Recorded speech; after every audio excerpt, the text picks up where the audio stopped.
नमस्कार, मैं राधे मीणा। साथियों, इस वीडियो के माध्यम से मैं बात करूंगा जो अभ्यर्थी राजस्व विभाग की जो नायब तहसीलदार भर्ती है, लगातार अभ्यर्थी कन्फ्यूजन की स्थिति में है क्योंकि लगातार यूट्यूब वाले, कई कोचिंग सेंटर वाले, कई अन्य जो खबर आ रही है उनके माध्यम से कि जो नायब तहसीलदार की अलग से भर्ती होगी या नहीं होगी, काफ़ी सारे अलग अलग डाउट्स हैं। उसके बाद में जो डाउट्स था सबसे बड़ा कि पटवार भर्ती के कितने पद होंगे, पटवार भर्ती किस माध्यम से होगी, सीईटी के माध्यम से होगी या फिर बिना सीईटी से होगी।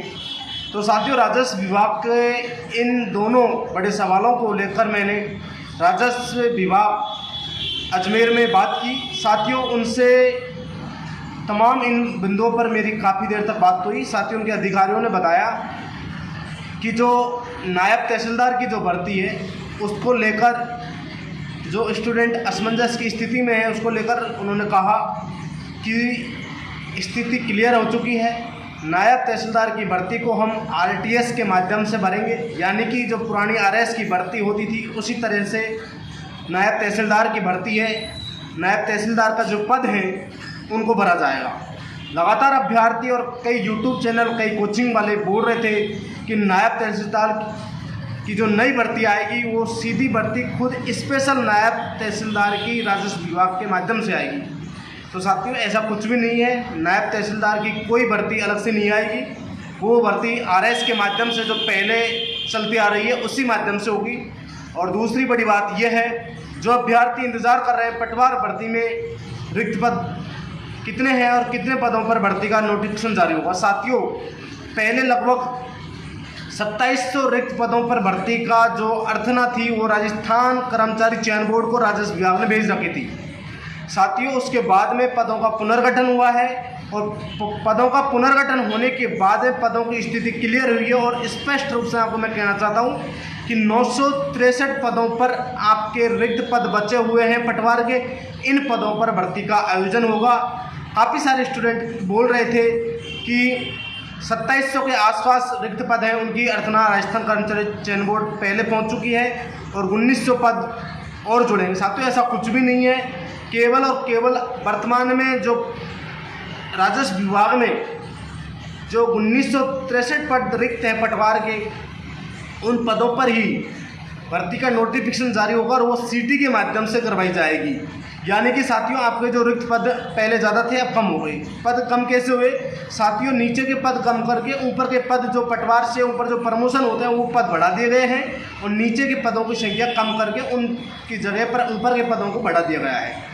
इसी तरह एलडीसी की भर्ती में भी लगभग 3 से 5 हज़ार पद ऐसे ख़त्म किए थे। तो साथियों, एलडीसी भर्ती की में फिर भी अब दोबारा और पद कम किए हैं। तो साथियों, हालांकि अब तो इनमें जो पद जो विज्ञप्ति में दे रखे हैं यही है, परंतु कैडर में और पद कम हो चुके हैं।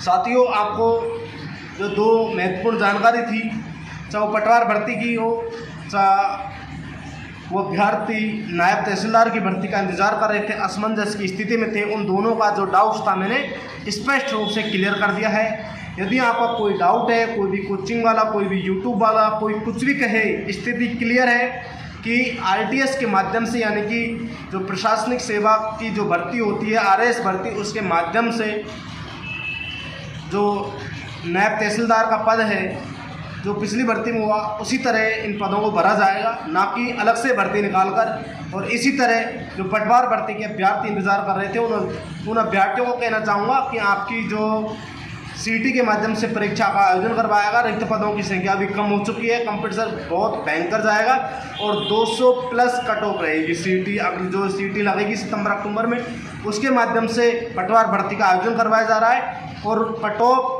मिनिमम 200 अंक रहेगी और जनरल की 215 अंक तक जाएगी। मिनिमम है 215, 20 तक पहुँच सकती है जनरल की, और एसटी एससी की 200 अंक तक रुकेगी कम से कम। जनरल की टॉप और भी 240 तक भी पहुंच सकती है, संभावना है।